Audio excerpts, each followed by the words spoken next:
When I was a little girl, my mother used to braid my hair while whispering, "You're my greatest creation, Chloe. I'll never let anyone ruin you." At the time, I thought it was love. But now I know it was ownership. She never wanted a daughter. She wanted a reflection, someone to mold, control, and eventually destroy when she couldn't use me anymore. Growing up, she was the kind of woman who smiled in public and hissed in private. The type who could pour poison with the same hands she'd used to wipe your tears. And the irony is, I didn't see it until the poison was literal. I started my skincare business at 26, from nothing but burned candles and broken sleep. She said she was proud of me. She'd call me her little boss. She'd show up with wine and homemade soup when I was too exhausted to cook. I thought it was kindness. But the truth was, it was the beginning of her plan. I remember one night vividly. I'd just signed a deal with a major retailer, something that would change my life forever. My mother came over, smiling with that sickly sweet look that always meant danger. "Let's celebrate, baby," she said, handing me a glass of red. We toasted. I drank. She barely sipped. That night, I collapsed in the bathroom. My body felt like it was being ripped apart from the inside. My stomach was on fire, my vision blurred, and I remember whispering her name before blacking out. The doctors said it was food poisoning. But something didn't add up. Weeks passed, and the same thing happened again, after another dinner she cooked. Each time, I got sicker. I lost weight. My periods stopped. My hair thinned. And still, she smiled, brushing my hair with fake concern, saying, "You work too hard, Chloe. You need to rest. Maybe motherhood just isn't in your destiny." That sentence haunted me. Maybe motherhood just isn't in your destiny. It took a lab test, an offhand decision by a friend who worked at the hospital, to uncover the truth. Low doses of arsenic and other compounds in my system. Enough to cause infertility, organ damage, even death if continued. The source? The exact brand of herbal teas my mother had gifted me. I remember holding that report in my shaking hands while my stomach turned ice. I wasn't shocked. I was awakened. It was as if every shadow from my childhood suddenly made sense. The jealousy when people praised me. The way she'd sabotage my relationships. The way she always said, "You'll never need anyone but me." I didn't go to the police. Not yet. I wanted her to confess. I wanted to see it in her eyes. So, I invited her over, pretending I wanted to apologize for being distant.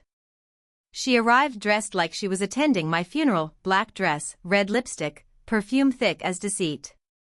I poured us tea, her favorite blend, only this time I made sure mine came from a sealed bag, and hers came from the stash she'd gifted me. We sat at the kitchen island, the steam rising between us. She smiled. "You look better, sweetheart. Are you taking care of yourself again?" I smiled back. "Yeah, I'm taking care of myself. And I'm taking care of my future." She looked curious. "What do you mean?" I leaned in. "I found out about the poison, Mom." Her hand froze around the teacup. Her eyes flickered, just for a moment, but I caught it. That flash of calculation, not guilt. "Don't be ridiculous, Chloe," she said softly, almost mockingly. "You think I'd hurt my own daughter?" I laughed, slow and hollow. "No. I don't think you'd hurt your daughter. I think you'd destroy her if she got in your way." She set the cup down, straightened her back, and said something I'll never forget. "You were never supposed to be more successful than me." The silence that followed was suffocating. My heart was pounding, but my mind was clear. I watched her lift the cup again, sipping the tea she thought was safe. I leaned forward. "You shouldn't have touched my fertility. You shouldn't have touched my future." Her face twisted. "What did you do?" I tilted my head. "Nothing you haven't done to me." Only this time, it's not poison, it's proof. See, I had cameras in my house.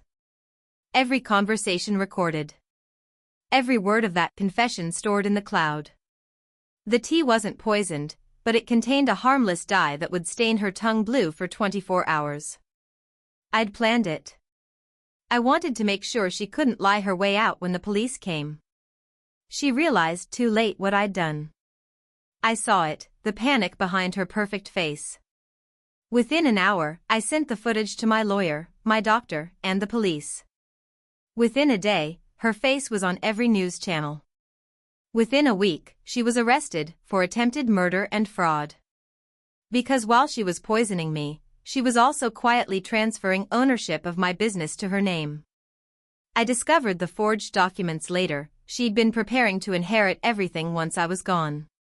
When they took her away, she looked at me one last time and hissed, "You'll regret this, Chloe." I smiled. "No, Mom. I'll heal from this." Months later, when I stood in court, I didn't feel hatred. I felt peace. She glared at me the entire time, her face pale, her tongue still faintly stained blue from that night, a mark of truth that wouldn't wash away. The judge sentenced her to 20 years. Now I run my company stronger than ever. I started a foundation for women recovering from toxic family abuse, because evil doesn't always come from strangers. Sometimes it comes from the person who tucks you in at night. And every morning, as I sip my tea, I whisper the words she once said to me, but this time, they mean something else entirely. "You'll never ruin me."